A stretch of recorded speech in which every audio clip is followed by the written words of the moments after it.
There's a moment in every great thing when it stops being great. A show you never missed becomes something you watch out of habit. A band that defined a decade puts out an album that makes you wonder if they're okay. An app you loved adds the feature nobody asked for and buries the thing you came for. And you tilt your head and go, really? That's where we are now? You have a phrase for that exact moment. 3 words and everyone knows precisely what you mean. Jumping the shark. Now, you probably already know where it comes from. A man in a leather jacket, on water skis, over a shark. But that's not the interesting question. The interesting questions are these. Why did the English language suddenly need a brand new phrase for this? Why did this specific phrase win? And why does an entire culture in 2026 reach for it constantly? If you like the hidden history behind everyday phrases, tap that like button. Let's get into it. Quick version of the origin, because you've heard it. 1977. Happy Days, one of the biggest shows in America. Fonzie, the coolest guy on television, accepts a dare to water ski over a pending shark. He does it, leather jacket and all. Years later, in 1985, 2 college roommates are arguing about when their favorite shows went bad, and one of them says, Happy Days, when Fonzie jumped the shark. The phrase stuck, became a website, and then escaped into the whole language. But here's the detail everyone skips past on the way to the punchline. Why did the show put Fonzie on those water skis in the first place? It wasn't a creative whim. It was a ratings play. That shark was the centerpiece of a season premiere billed as a deliberate stunt. The beloved characters were yanked out of 1950s Milwaukee and flown to the exotic location of Hollywood, specifically to grab attention with a 3-part episode season premiere. And here's the part that matters. This was network television in the 1970s, a business with exactly one source of money: advertising. And the price of that advertising was set by one thing: your ratings. The more people watching, the more a 30-second commercial cost. So a show's entire financial existence came down to a single question, asked over and over. How do we get more eyeballs than we got last time? So when Happy Days, the show that had been #1 in America the year before, went looking for a way to spike its numbers, it reached for the biggest spectacle it could think of. And it had a very specific reason to be nervous. Its own spin-off, Laverne and Shirley, was breathing down its neck.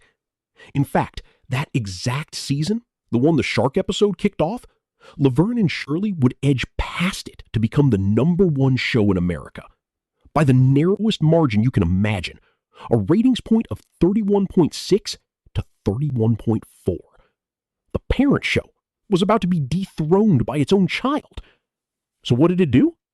Jaws had just terrified the entire country.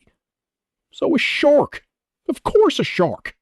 English was not short on ways to say something had declined. We already had past its prime, over the hill, lost its touch. We had a whole drawer full of words for things getting worse. So why did a brand new idiom claw its way into the language in the early 2000s and refuse to leave? Because every one of those older phrases describes a slow slide, a gradual fade, a process. And not one of them could do the single thing Jump the Shark does, which is name a moment, an exact frame, the specific instant of betrayal. That was the gap in the language. We had endless words for the long decline and no word at all for the precise second you felt it begin. Jump the Shark filled a hole we didn't even know was there, and the moment it arrived, it was obvious we'd been missing it. And then there's the second linguistics question, which is just as good. Out of the literally thousands of bad television moments those college kids could have picked, why did this one become the phrase? Why not pull a Darren or do a Cousin Oliver, both of which were floating around at the time? The answer is a rule about how idioms actually survive, And it's the same rule that powers half the phrases on this channel. Abstract dies, concrete spreads. A phrase made of a vivid, absurd, physical image will always outcompete an abstract one because your brain can picture it instantly and your mouth wants to repeat it. A man in a leather jacket clearing a live shark on water skis is almost unfairly good. It's specific, it's ridiculous, it's visual, and it carries the whole meaning in a single mental snapshot. That's not just a funny coincidence, that's exactly the quality that lets an idiom go viral decades before we had a word for going viral. And the phrase did one more thing that ties it to the strangest pattern in our language. It started life completely specific. It referred to one show, one episode, one stunt. And then it did what only the most successful phrases ever do. It detached. It became generic. The same way the phrase, pass the Kleenex, became a general term for paper tissues. Jump the shark stopped meaning that one episode of Happy Days and became any moment of decline. Anywhere. Sports teams jump the shark. Politicians jump the shark. Tech companies jump the shark. The phrase outgrew its own origin so completely that millions of people use it every day, having never seen a single frame of the show that created it. So, that's the linguistics. A phrase that filled a real gap, one because it was vivid and then went generic. But it still leaves the biggest question. Why this phrase so much right now? Here's the thing. Jump the shark actually describes, underneath the joke, it's the exact moment a thing you love stops trusting what made it good and starts chasing growth instead. And growth almost always means money. It's the moment the priority quietly flips from making the thing well to making the thing bigger. And we can feel that flip.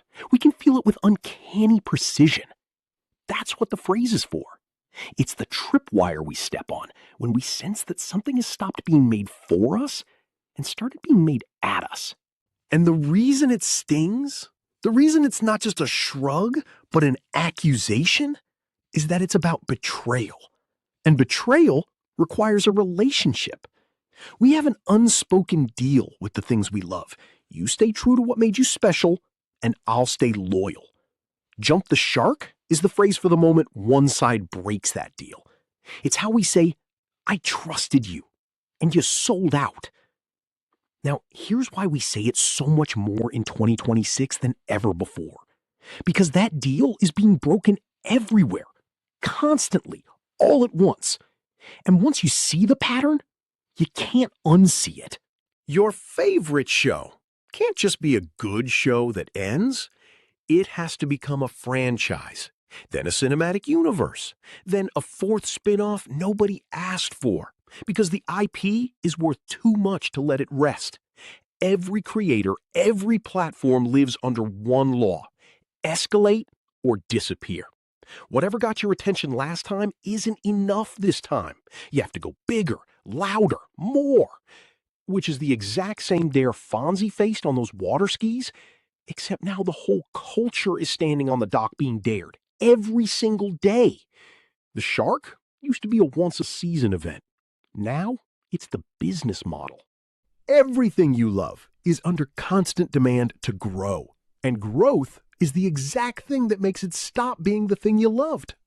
It's the same ad money math that put Fonzie on the water skis in 1977, except now it runs everything, all the time, with no off-season. Henry Winkler, who played Fonzie, has made his peace with all of this. After all, Happy Days didn't die with the shark episode. The hit show shined on for 6 more seasons after that, just a little less bright each year. Winkler says he looked great on those water skis. The leather jacket was a choice he stands behind, and he's proud of it for one simple reason. A guy jumped a shark and accidentally gave the English language the one phrase it was missing. The precise phrase for the moment something we love starts loving money more than us. If you want more of the true stories hiding inside the phrases you use every day, you know what to do. And let me know in the comments what you feel most recently jumped the shark in the culture.